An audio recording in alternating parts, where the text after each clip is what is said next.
All right. Hello from California. Bill here. I'm going to do things a little bit differently today. Welcome to Money Talks. We're going to do an AMA first because I know right now all you guys want to do is just ask your questions, have them answered, and I can't blame you. So we're going to get into that right away. After that, for those who hopefully want to stick around, we will have Amit Sinha from our trading team here to talk about OTC and what we're seeing in the markets, and also answer some questions specific to that we don't get to during the AMA. Okay. All right. So you guys have been sending in questions for quite a while. I've got a huge list here. There's some repeats, so I'll try to not repeat, but keep teeing up the questions. If there's anything good to inject, we'll add them to the list as well. All right. So, all right, let me start out. Just going to keep kind of reading here. If you hear some clicking, it's just me responding to questions coming in from my team. So I apologize for the clicking sound. Can you explain the difference between Abra Trade, Abra Boost, and how you manage reserves for both? Sure. So Abra Trade is obviously your ability to custody your crypto, exchange it between assets, deposit money from your bank account or potentially from a credit card. We support the ability to deposit from bank accounts all over the world now. So, if you're in the US, you'll see US specific features. If you're outside the US, you can click on credit card. Anyway, so that's Trade. Boost is the new program for earning yield, which is available outside the US in most countries, as well as to accredited investors in the US. If you had the old Abra Earn program and you're not an accredited investor, you do have Abra Boost, you're just not, and your assets are still there earning interest, you're just not able to make new deposits. So that's the difference. The way we manage reserves is very simple. Abra Trade is 100% reserves all the time. Actually, it's a little bit more than 100% because we actually maintain a little bit of reserves to give some of you real-time access to ACH deposits in the US, and other kind of nuances to the system. So usually it's 100%, a little bit more than 100%. What that means in simple English is that if you're holding crypto, stable coins, whatever in Abra Trade, and you try to withdraw to an external crypto wallet, you have 24/7 access to be able to process those withdrawals. Okay. And that should never change. All right. And by the way, later on in the show, we'll talk about the upgrade to Abra Trade, which is now live for all of you. So that's great. You should be seeing the new price protection, market order features, and we'll come back to that. All right. I want to focus on the AMA right now. And then in terms of Abra Boost, okay, there you're actually investing your crypto to earn interest on your Bitcoin, your Ethereum, your stable coins, and you can see the rates in the app.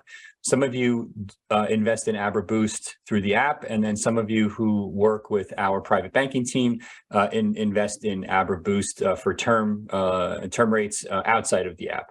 You may make a 3-month or a 6-month or a 12-month deposit in order to earn potentially higher yields. So all of you are doing that through the app mostly, and then some of you are doing it directly with the Abra sales team. Those of you doing this through the app, if you're familiar with the terms of service, you have 7-day access to your funds. We've never violated that.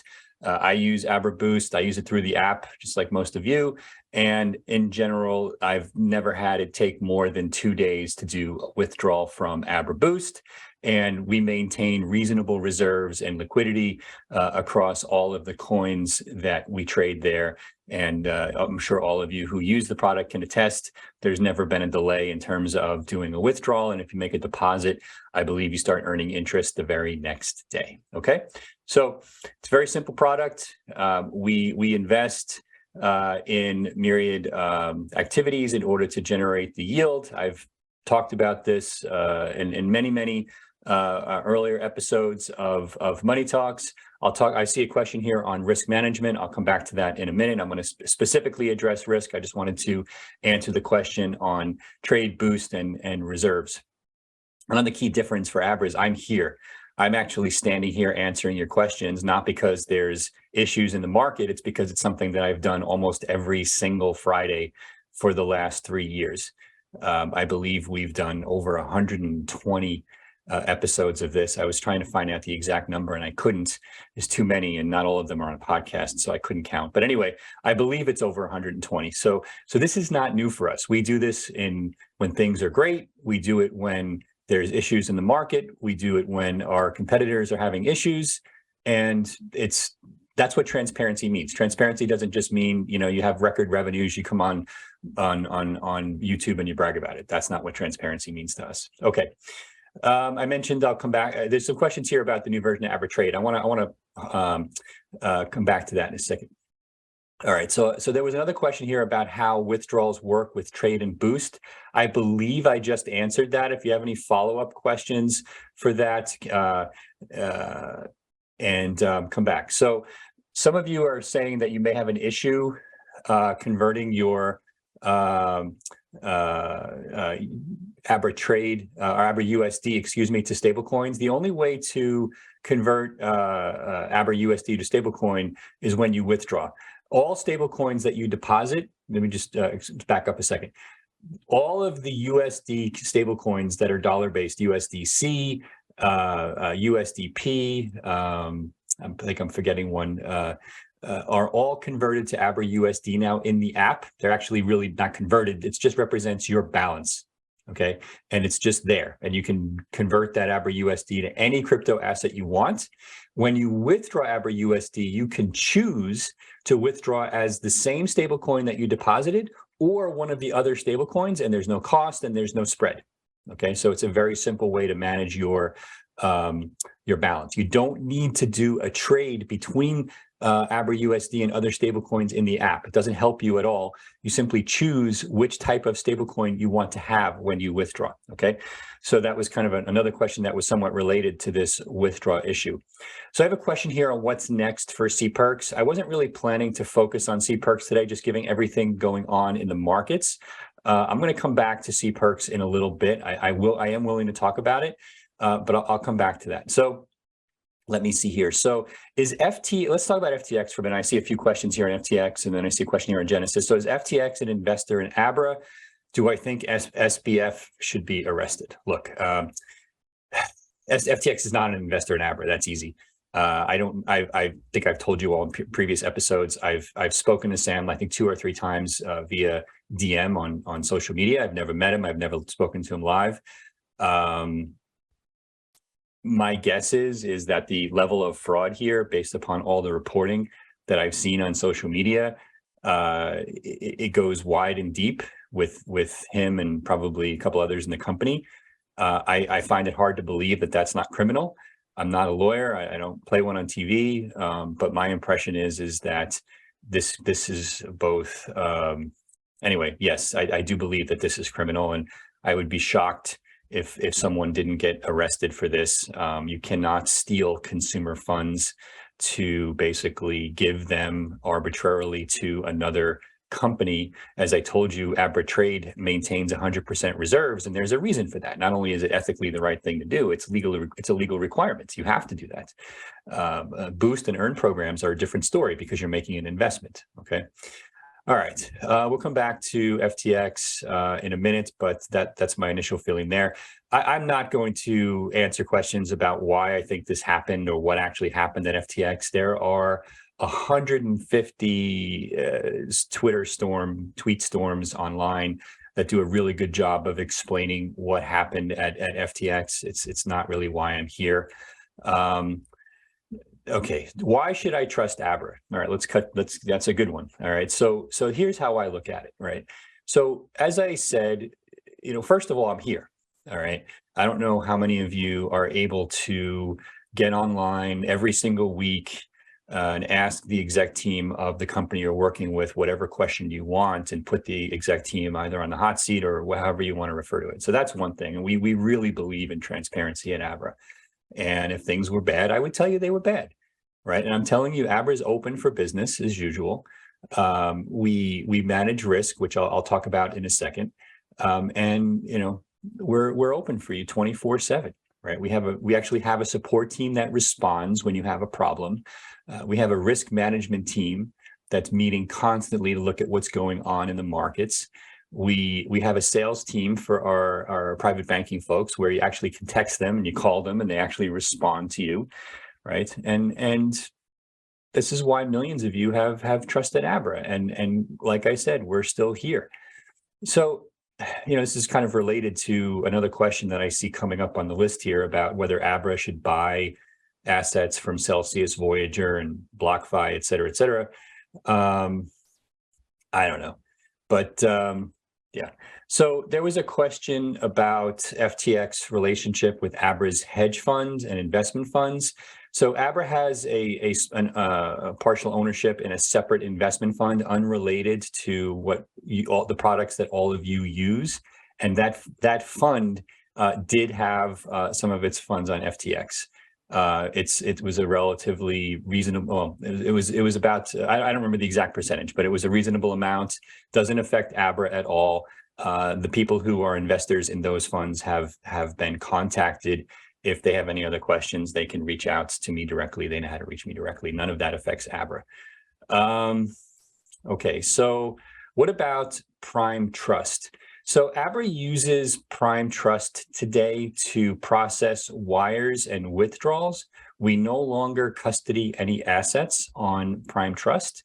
If you initiate an ACH in the US or a domestic or international bank wire, those funds flow through Prime Trust, and then they're moved into stablecoins, which are then stored in your Abra app with 100% reserves in Abra Trade, as I mentioned before, unless, of course, you then move them into Abra Boost and you're making an investment. So we don't have any permanent exposure as a company to Prime Trust at this point in terms of custody. So hopefully that answers your question there. There's a question about Skybridge, which is Anthony Scaramucci. I know Anthony. We don't have any relationship with Skybridge. I think Skybridge was bought by FTX. I'm not even like, I think they were. I'm pretty sure they were bought by FTX. I feel horrible that Anthony seems like a nice guy, and it's his life's work that he kind of got duped into this. And I hope it works out for him, that maybe he can get the company back. We have no relationship with them. We did sponsor the SALT conference back in early September, but we have no relationship with his company, or, as I said, we have no relationship with FTX. They're not an investor in us. We're not an investor in them. And I've only met Sam online a couple of times. Okay, so hopefully that clarifies that. Okay, I mentioned I would talk about risk. How does Abra measure risk for generating income on crypto deposits? So obviously this refers to Abra Boost. We don't pay yield on Abra Trade. Abra Trade is simply 100% reserves, and you have 24/7 access to deposit and withdrawal.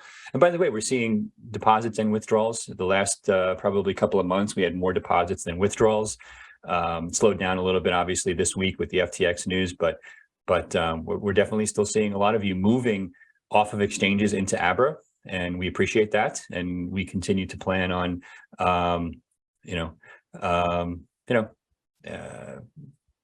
business as usual. So thanks for that.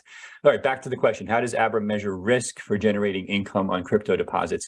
So I'm not sure about measuring risk, but let me talk about how risk management at Abra works. So when you are putting money to work to generate income on crypto deposits, this is not meant to be a speculative investment, meaning it's not like investing in stocks where our intent is to say, okay, we want an outsized return, and as a result, we're willing to take principal risk.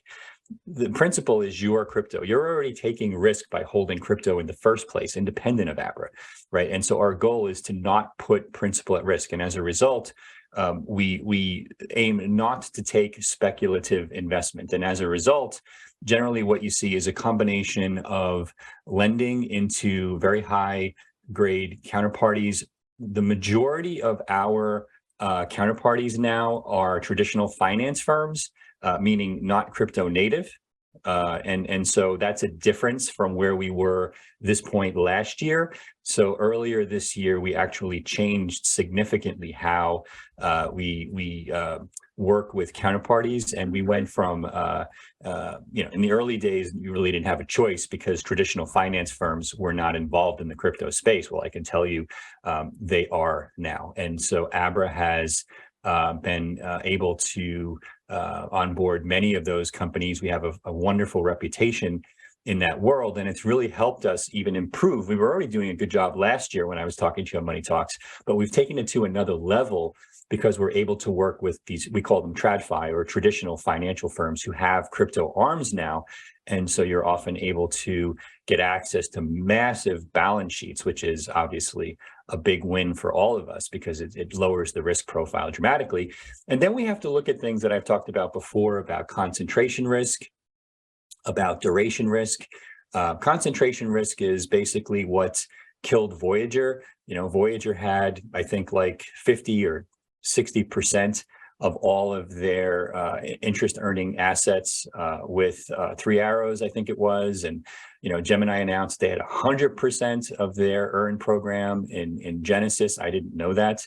That's not really a good idea for being any one company. And we don't do that, right? So we try very hard to spread it around. The bigger you get, the easier it becomes to spread it around. And that's very important to us. And so then duration risk refers to how long of a timeline the investments are valid for or locked up for versus my access to withdraw, right? So if you have 7-day access as a consumer, for example, or accredited investor, which is what our terms of service say, and all of the loans, for example, have a locked up for 6 months, that's a problem. That's a mismatch. You're not insolvent. It's just that if people are trying to withdraw, you don't have the money. And so you have to be very careful in setting up duration correctly for these type of programs. And other companies have had problems, as you've seen, when they refer to, first of all, if you say you have a liquidity problem on your trading accounts, you have a big problem because you're not maintaining enough reserves. That's a different issue, okay? If you have a liquidity problem on withdrawing consumer funds from a boost or a yield program, that's because you most likely have a duration mismatch, meaning you've made loans that go way out on the duration curve, but you're giving people real-time access to funds. You need to take the duration curve way down to be in line with when people have access to funds. And that's something that Abra's done a very good job of. So those are just a couple of examples of how we deal with risk. All right. So look, I'm also seeing a bunch of support questions here. I'm really focused today on the specific issues you have here. If you have support questions, please please send them to support. I see the support team is online here, and they will help. Oh, you know what? There's a question that just came in. I'm going to take this out of order because I was planning to address it and I forgot. The question is Abra planning to implement proof of reserves? So let me just clarify one thing before I explain the answer to this. Abra is not an exchange. We don't maintain hot wallets online like, let's say, Binance or Celsius, right? So we actually use third parties and custodians who have omnibus accounts for the trading accounts, specifically the trading accounts, because those are always online in order for you to trade, right, and process withdrawals. And when I say always online, I mean accessible. Obviously, they're not sitting there on the internet for people to just come in and take funds out. They're under lock and key, but they're managed in omnibus accounts where there's not just a hot wallet that we can publish online. So that having been said, the answer is yes, we want to publish proof of reserves, and we're working on a model for doing it that makes sense, given that we're not an exchange and our systems don't work the same way as an exchange. I would actually claim that they're more secure for the most part, but that doesn't really matter to most of you right now. I'm simply saying that we do want to basically do proof of reserves for Abra trade. Now for Boost and Earn, as I said, a lot of those funds are being lent out, and so you can basically say, okay, X% is in reserves, and so the bottom line is we are doing it. We're working on the mechanism for how. We've finishing up a massive audit of our financials because of the formation of Abra Bank. And as a startup, usually you don't get audits, but we're going back a couple of years now doing the audits. The process seems to be going well. We were going to wait to manage the proof of reserve process until after the audit was done, but I don't think we're going to do that now. I think we're going to try to figure out how to publish the proof of reserves faster and figure out a model for doing that. And yes, I agree. Somebody just posted security is job one. And I completely agree. Okay, so look, we also have a team that monitors Twitter. If you're not getting a response, usually my experience, because I use the support team as well, and they don't know who I am, so I often don't get any White Glove treatment. I usually get a response in a few hours, but we certainly will get back to you in 24 hours. All right, so I wanted to get back to the list here. I am FTX. Is FTX an investor? I already addressed that. Is now a good time to buy Bitcoin or Ethereum? Let me hold off on the macro stuff for a minute. I want to focus on what's happening with Abra and contagion specific questions. Seeing questions here about CPERX, Julian, Amex. Let me push that down the list for a bit. And let me talk about, I'm getting a bunch of questions here on the new version of Abra Trade. So Abra Trade is fully live for everyone now. The new version of Abra Trade, if you go into the app, make sure you have the latest version installed. You'll see the price protection features. You'll see Abra USD.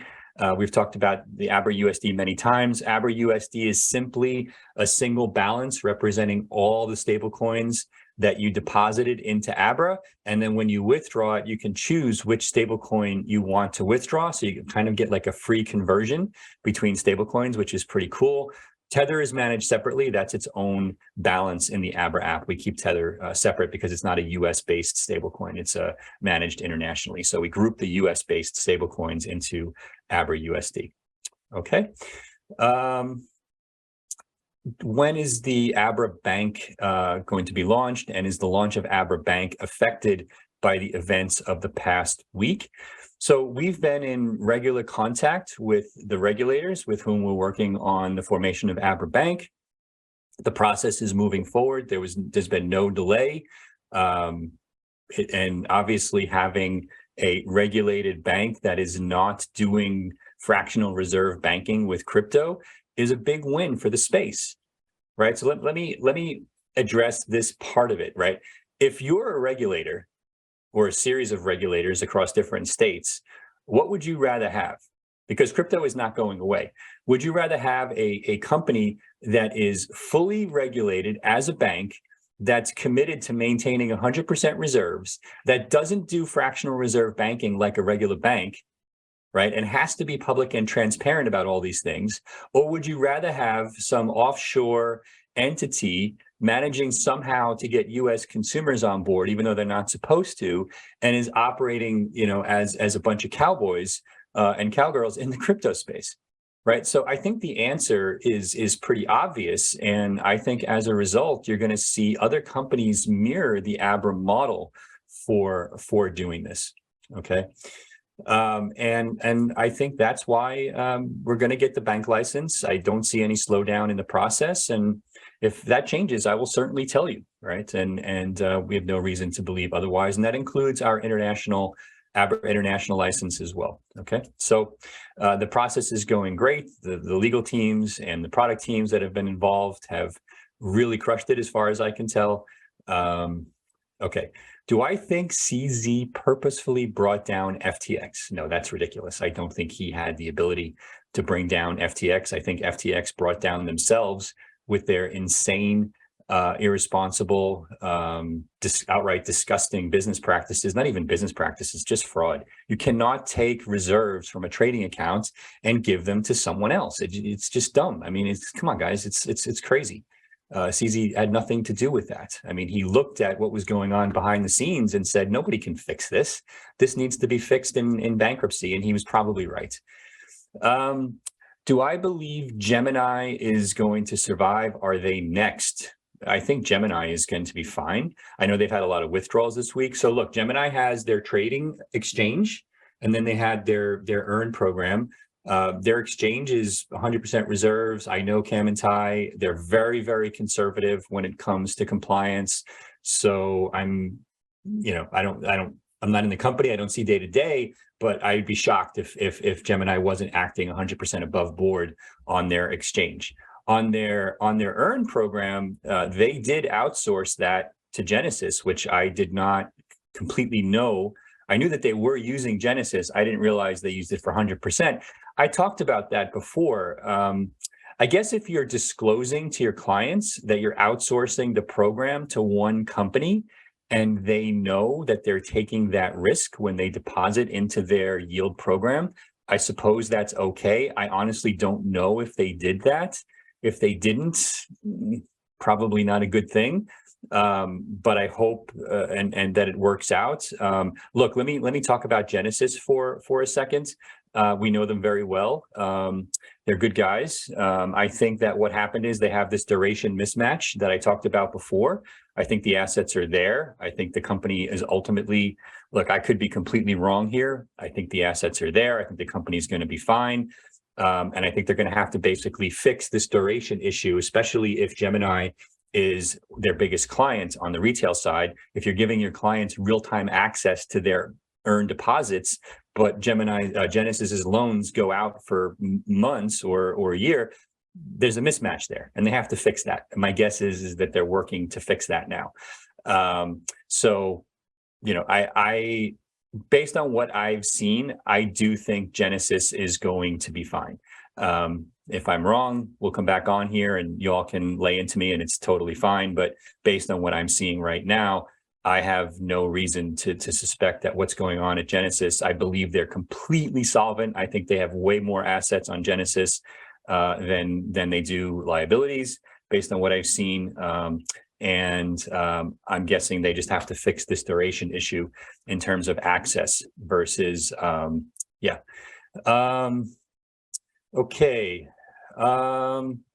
Let's see. Let me come back here to some earlier questions. Great questions, guys. Keep them coming. Nick says, thank you for being available, and the transparency is what we do. Again, you know, we've done this, I think, over 120 times in the last 2.5 years, and I'm not going anywhere, folks. You know, unless the Lord decides to take me, I am not going anywhere. I love the idea of bringing a crypto bank to the public and leveraging all the tenets of decentralization and making it part of the future of banking. I think that if Abra can, over the next couple of years, really push the envelope and bring decentralized systems as the back end for earning yield, as the back end for trading, and these things aren't ready for prime time yet, but they're going to get there. When that happens, the level of transparency that I'll be able to bring you in that stuff is better even than me coming on Money Talks, right? And you don't have to see my mug every week. You can literally just go on a Twitter feed and see the numbers because everything is transparent. All right. Let's see. So when are NFTs coming to Abra? Okay, I don't mind answering it now. Wasn't planning to, but we are on track to launch NFTs. We're going to be beta in the feature pretty soon. I'm going to be talking about it more. Let me address CPerks as part of the same thing. So on Friday, December 2nd, we'll be doing an episode of Money Talks with Julian Hardy from the Crypto Banking Alliance via Art Basel, and we'll be talking about CPerks, NFTs, what's next there. Hopefully a couple of interesting announcements, and so stay tuned for that. And so we told you that it would be coming after the new version of Abra Trade was brought to you, and yeah, it's coming. So the target date, I'm just looking at the calendar over here on my left screen. Yeah, Friday, December 2nd version of Money Talks should have, I think I got that right. Yeah, Julian Hardy tends to be on, and we'll give you some updates there. I know there's a lot of work that's been going on in the background, and I know we're excited to dig in, and a lot more work to come on the NFT and CPerks front, and the two are a little related now. And so, yeah. All right. Let's see. So that is talked about the new version of Abra Trade. So if you're just joining, I'm not going to repeat the same questions. You can go back after the show and watch the beginning. And so I already talked about the release of Abra Trade. I'll talk about some more details in the news section after the AMA. We're already at 30 minutes, folks. This is flying by. I don't mind doing. I'll even stay longer today if we have to. I just want to try to get through this. Why did Binance stop USD withdrawal support on Solana? I have no idea. I'll speculate if you want me to. I mean, and probably better to ask CZ online than me. I'm guessing that the demand for USDC on Solana is pretty thin right now, just given that their volumes are down, and it probably isn't worth them maintaining the reserves that they have to maintain to manage it. I have no other insight other than that. Obviously, they have no horse in the race, whether it's Ethereum or Solana. Obviously, they like BSC, their Binance chain, but if it's going to be something else, my guess is they don't care. If the demand was there, I don't see why they would turn it off. But I don't speak for Binance. You have to ask them. But that would be my guess. And what about the American Express card? Yeah, so it's looking good. We're going to be testing it internally next few weeks, and yeah, I'm smiling because it's one of the bright spots.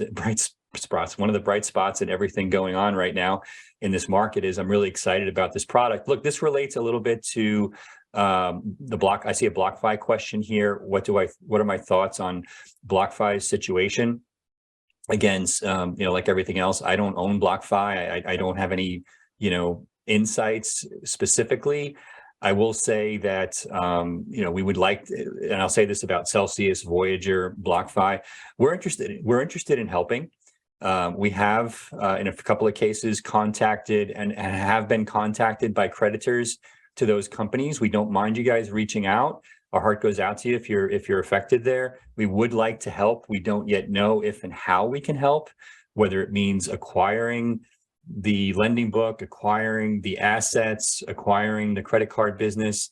BlockFi does not own the credit card business. It's owned by another company, which works with, I think it's Goldman Sachs, to issue the cards. It's unclear what's going to happen there. We'd love to take it over and help if we can. Yeah. But anyway, we would love to help. I do think BlockFi is going to have to file, based on what I've heard, for bankruptcy. I don't think they have yet, but I wouldn't be surprised if sometime in the next 2 or 3 business days they're forced to file, and it's really a shame. I think they're good folks who just got caught up in a couple of very bad moves from a risk perspective, going back to 3AC earlier this year, and it just shouldn't have happened. All right. Mark asks, are we threatened by Genesis? Sorry if I wasn't more clear earlier, Mark. We are not threatened by Genesis. We know them, but we work with them, but we don't have any meaningful exposure to Genesis. So sorry if I wasn't more clear on that earlier. I'm answering so many questions here. I may have in my head thought I answered it and not. So anyway, couple of macro questions here. Do I think there's going to be a recession? We're going to have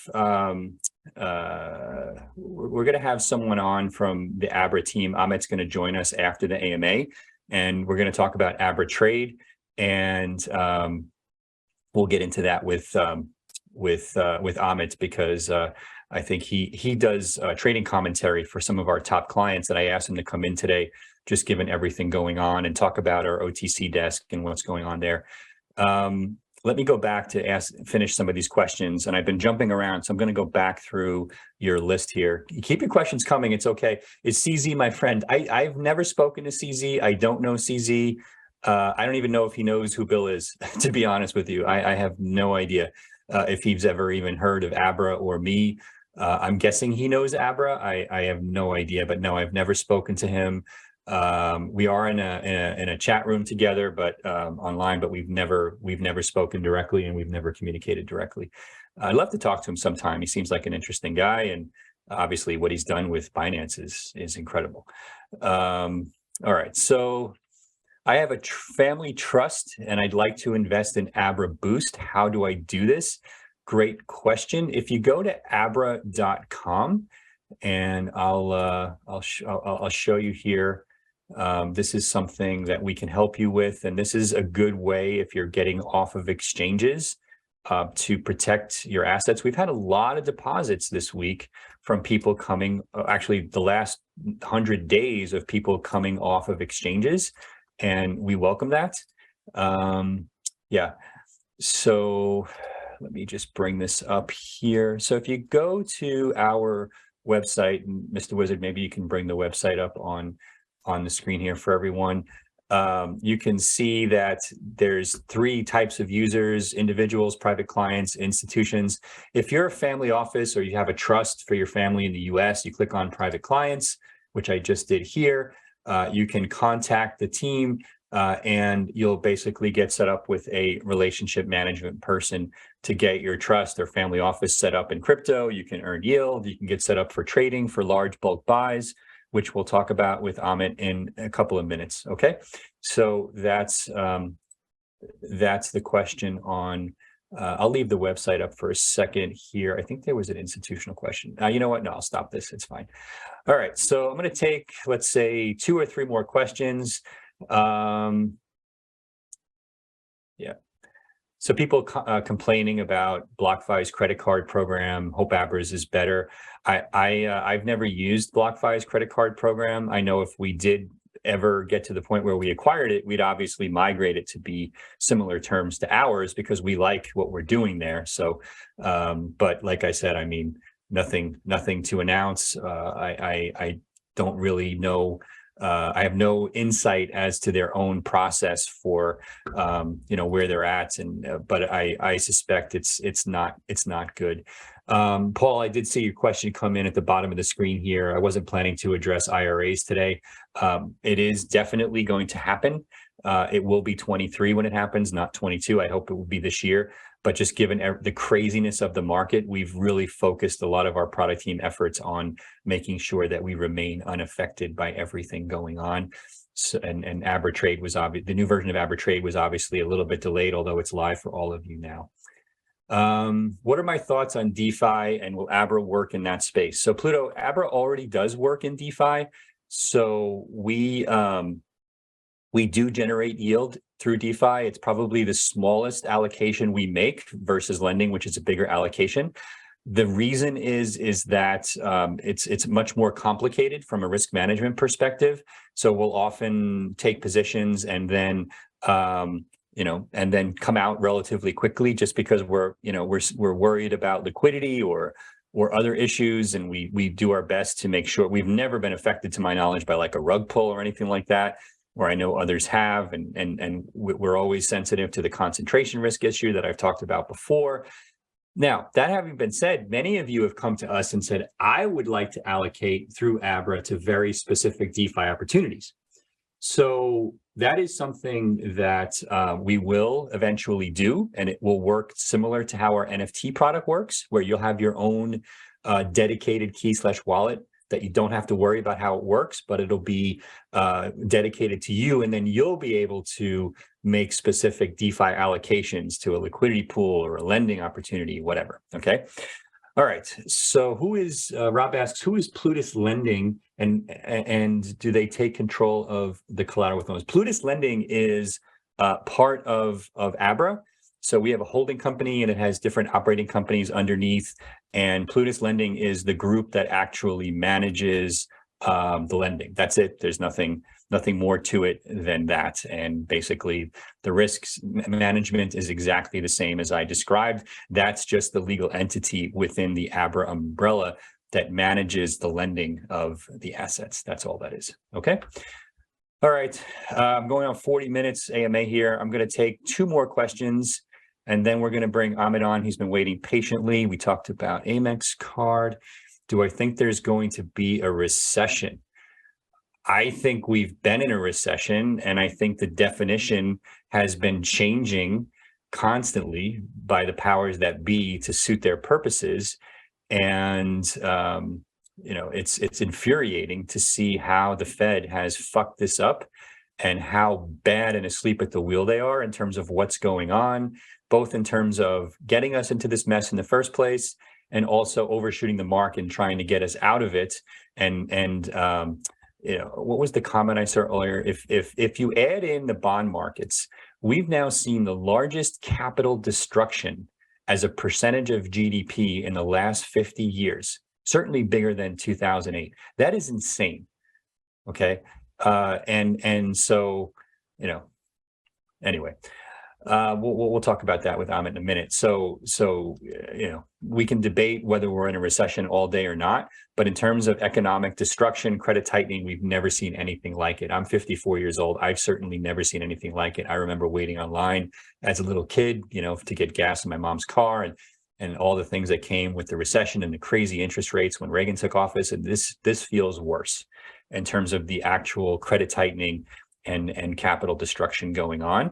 But that means that at some point, yes, the Fed gets an F, but at some point when they actually get it, the reversal is going to be dramatic. And that's why I think a lot of the commentary that I see from these Fed folks that says, we're still worried about inflation, I think it's nonsense. I think we're going to see a negative print on inflation at some point next year. And everybody's going to be asking how they could have gotten it so wrong for so long. All right, I promised you one more question. Let me go. I have a long list here, but I'm going to go back to the live feed and see if there's one that I missed. Let me see. People complaining about our competitors. Is Abra Boost? No, that doesn't make sense. I've already addressed that. Why does the Abra Crunchbase page have the wrong Abra logo and say it's acquired by United Capital Finance? Henry, I don't use Crunchbase. I used to use it like maybe 20 years ago when TechCrunch was a big thing. I'll ask my investor relations team to take a look at it, and maybe we can fix it. Honestly, I didn't even know anybody use Crunchbase anymore. So I'll go fix it, or I'll ask the team to fix it. If it's something that really is us, maybe there's another Abra. I don't know. I mean, there are other companies named Abra in different businesses, but we'll certainly take a look at it. All right. I'll take one more. David just sneaked in a last question. Do I have any concerns about Circle's exposure to FTX? No, I don't. My understanding is on their actual coin, they must maintain 100% reserves, and they do, and they publish attestations to that effect. I may not be using the right legal term, attestation versus proof, whatever, but I've heard nothing to the effect that Circle has certainly reserve deposits on FTX. That would be crazy for a dollar-backed stablecoin. Okay, the Fed gets an F for sure. Okay, so as I said, we will be doing an update on CPerks and our NFT launch on December 2nd. And do me a favor, folks, if you're watching on YouTube, click the like and subscribe button. My team keeps asking me to remind you. Our viewer numbers have been up a little the last few weeks, but I don't see the subscriber number going up, and that's unacceptable. So you got to click that subscribe button. You'll get notifications. We won't spam you, nothing like that. We just want to know that people are liking what we're doing. Okay, so do that. And I also was told to remind you that you can actually download all of this so that if you go on your hikes, you can watch and listen on Apple Podcasts, on Google Podcasts, on Spotify Podcasts. So if you're not sick of my voice yet, you can go watch there. All right. Okay, he's been waiting patiently. Thank you for your patience as well in the AMA. And do keep your questions coming. I'll try to focus on questions that are more related to my discussion with Amit, but we're going to bring him in now. Amit Sinha is the head of trading in our OTC, over-the-counter trading services at Abra. Good morning. Good morning. Thanks for having me, Bill. Oh, my pleasure. Yeah. And hello to everyone. Let me quickly introduce what we are offering at OTC desk. Yeah. So first, before you do that, what is OTC? So what does it mean, and what services are encompassed in a crypto model by an OTC desk? Great. So OTC stands for over the counter. Now, in traditional world, you are used to going to an exchange and just doing something, buying your stocks over there, right? Yeah. However, for some asset classes and for some big sizes, this model doesn't work. Think about what happens if you go to a person, to an exchange and say, give me 1 million IBM stocks. The exchange doesn't have that liquidity, right? If you try to do that on exchange, you get a very bad execution, you get a very bad price. So the other model which has evolved, and this was very, very important in the credit world, is OTC model. OTC model is where you pick up the phone, you call people and say, hey, can you get me this size? Can you get me a good price on this one? And then it's on the other side to work with you. It's a high-touch job. It will work with you to get you a great execution without moving the markets.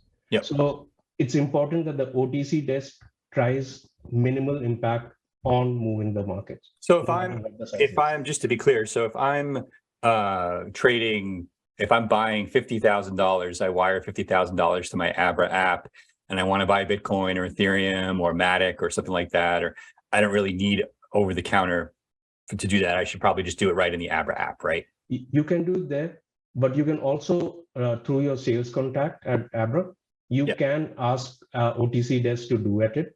If it's a good size, we will definitely get a better price execution. Right. So good size means probably like a couple 100,000 and up. Yeah.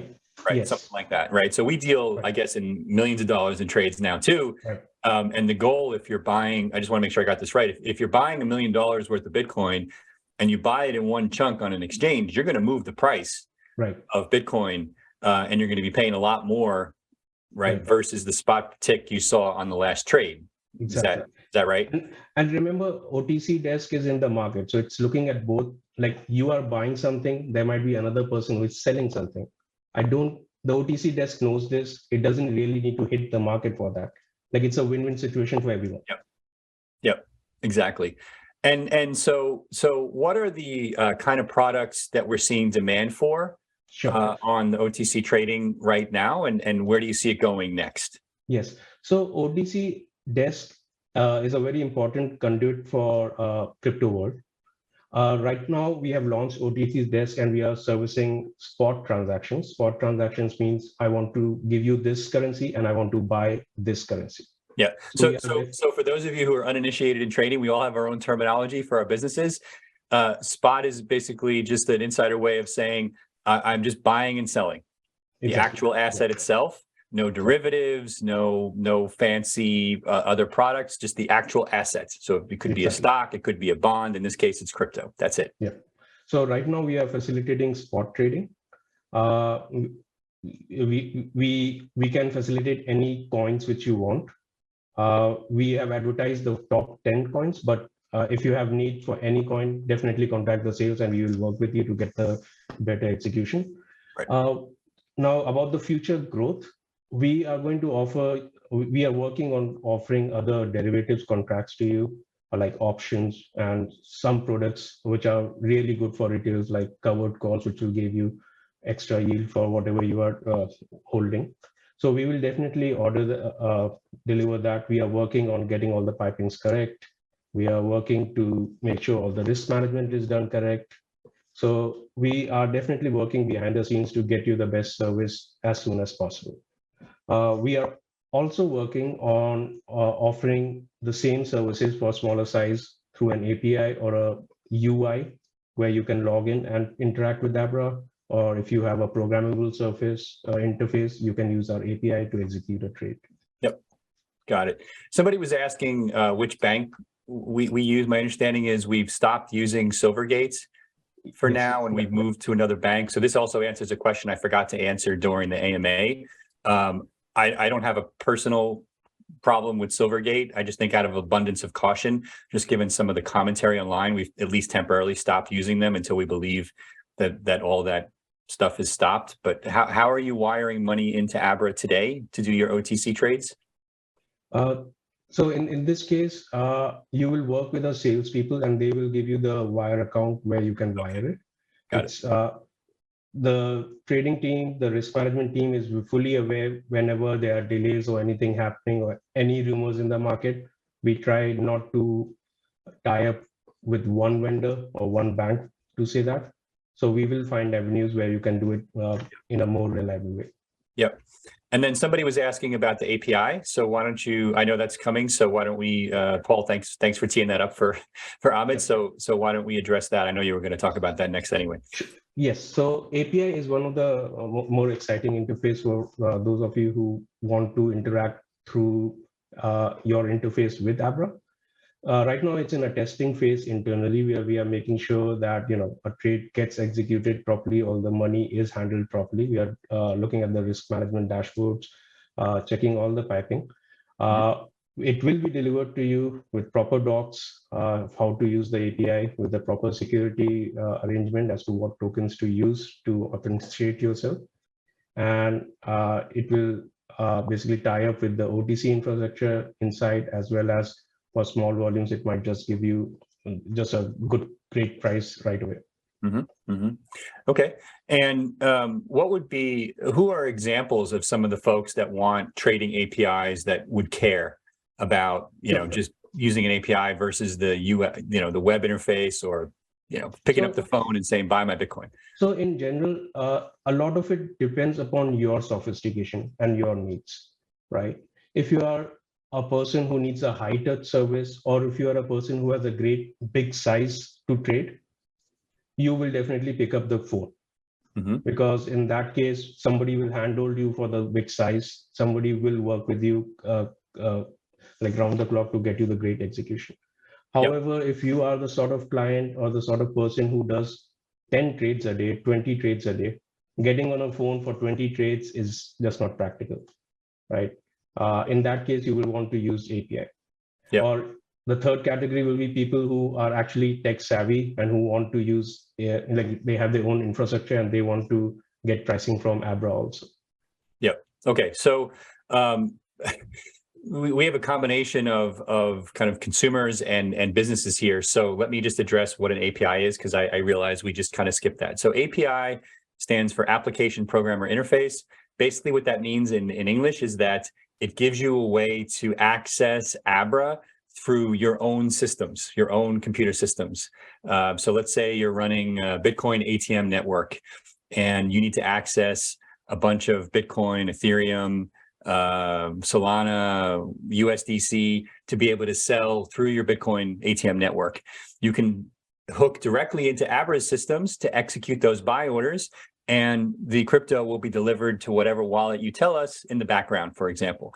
Or let's say that you're a family office and you have like some Google Sheets that manage your positions, and you click buy and you want it to be executed automatically. You could connect, in theory, your Google Sheets to Abra's OTC desk, and it would automatically execute the buy. So when you hear the word API, generally what it means is your computers can communicate with our computers over a very secure connection and execute those orders, buy or sell and deliver, basically is what that means.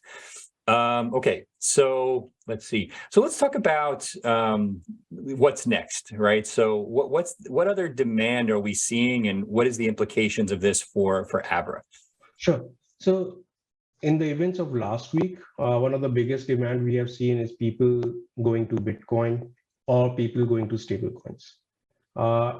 That move might just be temporary, like you have to see the current environment and you have to compare it with what happened 6 months ago, or even 2 years ago when these sort of incidents happened.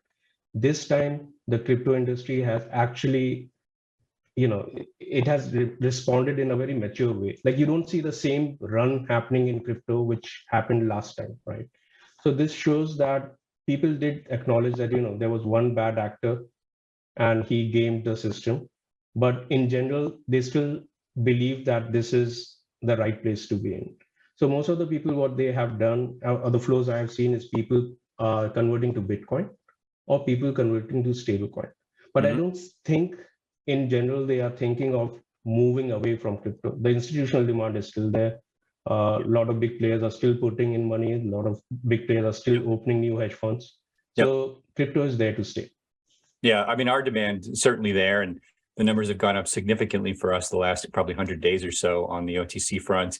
I know we're looking at derivatives now, and that's something that our sales team's hearing a lot about, is people who want access to puts and puts and calls and other types of structured products, probably beyond the discussion here. I know we also, and you spend a fair amount of time on this, look at like kind of market commentary for our clients, and so why don't you talk about that? What are you seeing in the markets right now, and what's your I'm curious, what's your broader outlook for? So like I will talk from the crypto aspect. Before last week, the correlation between how crypto was performing and how the equity was performing, by equity I mean your Nasdaq and S&P, was great. It was almost like crypto was being treated as an equity.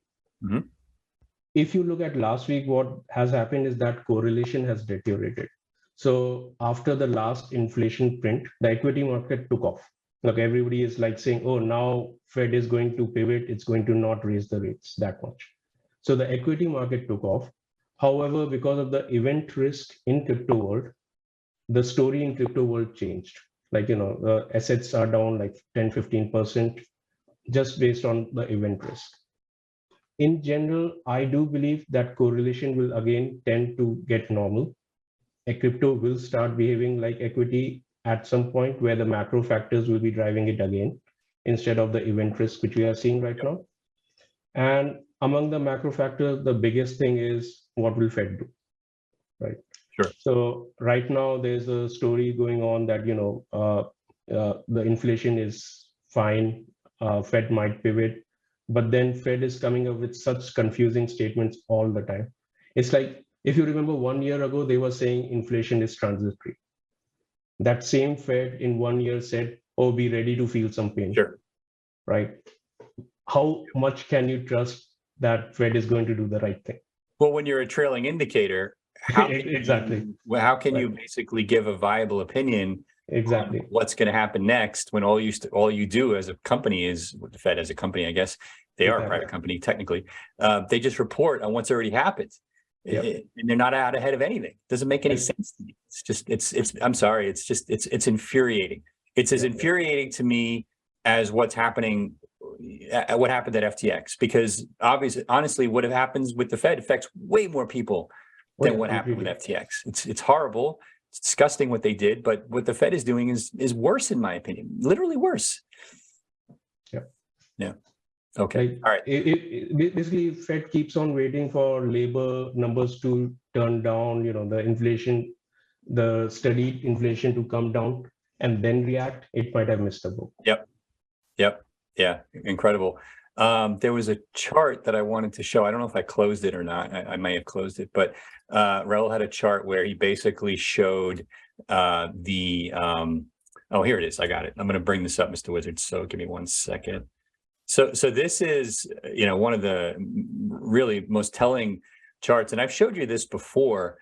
Basically, where the Nasdaq is a leading indicator for ISM, and if ISM is basically the predictor of recession, 38 on the ISM, which is the Institute for Supply Manufacturing survey. Basically, it's an absolute value showing the relative health of the economy in real time. If this gets down to 38, which is what the Nasdaq 100 is predicting, we're in deep recession. Okay, so the point is that the stock market really shouldn't be getting that much lower because it's always been a leading indicator of where we're going. But the ISM will most likely plummet, and then the Fed is going to have no choice but to pivot, regardless of what they're saying. I'm not a full-time economist. I don't pretend to be one. I look at this and go, I can study this for a few months, a few years, and I get it. It's not that hard. And so I don't even know if you have an opinion on this, but why are they so wrong at getting, or so bad at getting ahead of this? So I think the biggest thing is they are from academics, like they are from the academic world. Like this is what they have read. This is how they make their decision. It's a flow chart for them. If this goes here, this goes here, this goes here, do this. That theory hasn't changed. And if the theory is based on lagging indicators, it will continue be lagging indicators, and I don't see them changing anything. Right. So, like, just talking about this, so during the COVID time, the shipping rates were 6 times the normal standard deviation. So shipping rates are, you can say, the leading indicator to your supply chain issue, right? If the shipping from China to US doesn't happen, inflation is going to go up, right? The demand is there, the supply is not there. The shipping rates are back into standard deviation now. So basically, the shipping channels are opening up. The supply chain is opening up. Inflation should get into control. But if you keep on seeing at the number and then make your policy, you might be slow to react. Yeah. I mean, look, supply chain disruptions have been a big part of why, why we're in this mess. The Kansas City Fed, I'm just looking at this in real time, the 6-month manufacturing survey supplier delivery time, that time is now plummeted to be negative. What does that mean in English? What that tells you is inventories are going through the roof. On Money Talks, I've always said, watch Walmart, because the discounts that are coming because we overshot the mark on supply chains now, which means inventories are going through the roof, which means all the rubber dog shit that we're importing from China is going to be worth a lot less because they have more of it than they need. And basically prices are going to plummet. I don't see how that doesn't happen. But again, the broader point is, hey, this is just Bill paying attention. I have no magic wand. I'm a reasonably intelligent guy. They're supposed to be smarter. They're supposed to be doing nothing else. It's crazy. Anyway, all right. Yeah. And anything you want to end with? Because we're out of time, but this was awesome. I just want to say we are here to help you. The OTC desk is there. Definitely reach out to the salespeople if you need our service, and we will be there. Awesome. Amit, thanks for joining. Really appreciate it. We can have you on again, and we love having you at Abra, and keep up the awesome work. So I'm going to close this out here. Say goodbye to Amit. Thanks, Mr. Wizard. And yeah, look, so I do see some other questions that we didn't get to. A lot of comments on the Fed. This is great for Bitcoin. Joseph, I agree, it's great for Bitcoin, but that doesn't mean the Fed's job isn't to pump up the price of Bitcoin. Bitcoin's going to do long-term what it's going to do. The Fed may make that a self-fulfilling prophecy faster. That's not their job, right? Their job is to do their damn job. And then right now, in my opinion, they're not. Paul, I'd like to see that chart as well, back to the 1990s on ISM versus NASDAQ. I'm guessing that I have seen earlier versions, but I don't know. I think it holds. And I think if you look at what happened in .com, it wasn't just irrational exuberance. It was basically low interest rates coming out of the crash and the recession post-Bush 1, and which basically led to a bubble and those assets, which is what we saw the last couple of years. Okay, thanks again to Amit. Thanks to all of you for asking so many awesome questions.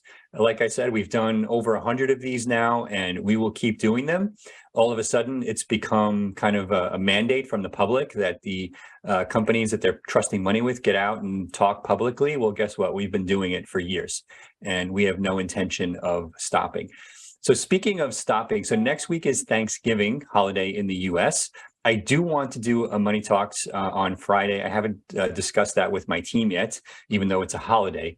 So bear with me while we figure that out, and we'll publish. If we don't, it's because of the holiday, but I do want to do it, and it may just be me without much support in the background, which is totally fine. We don't need the fancy graphics. We'll just talk. All right. So in the meantime, stay safe. Take care of yourselves. Do what's right for you. Right. One of the questions I got, which I didn't talk about, was, is this a good time to invest in Bitcoin and Ethereum? And I didn't really feel it was appropriate to be talking about that when where everybody's worried about, who's going to be next with this contagion.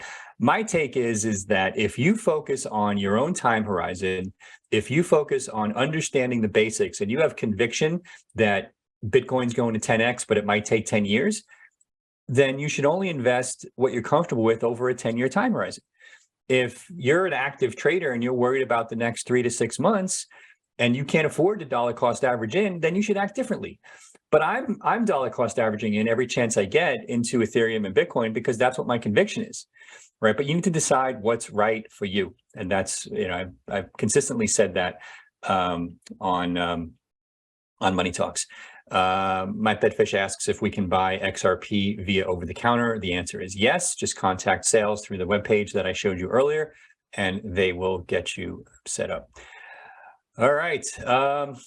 Yeah, I agree. 10x in 10 years would be awesome. All right, we're going to stop there. We're 5 minutes over. Don't mind doing it. Love the questions. And we'll hopefully see you next week on Money Talks. Definitely see you on December 2nd with Julian talking about C-Perks and NFTs.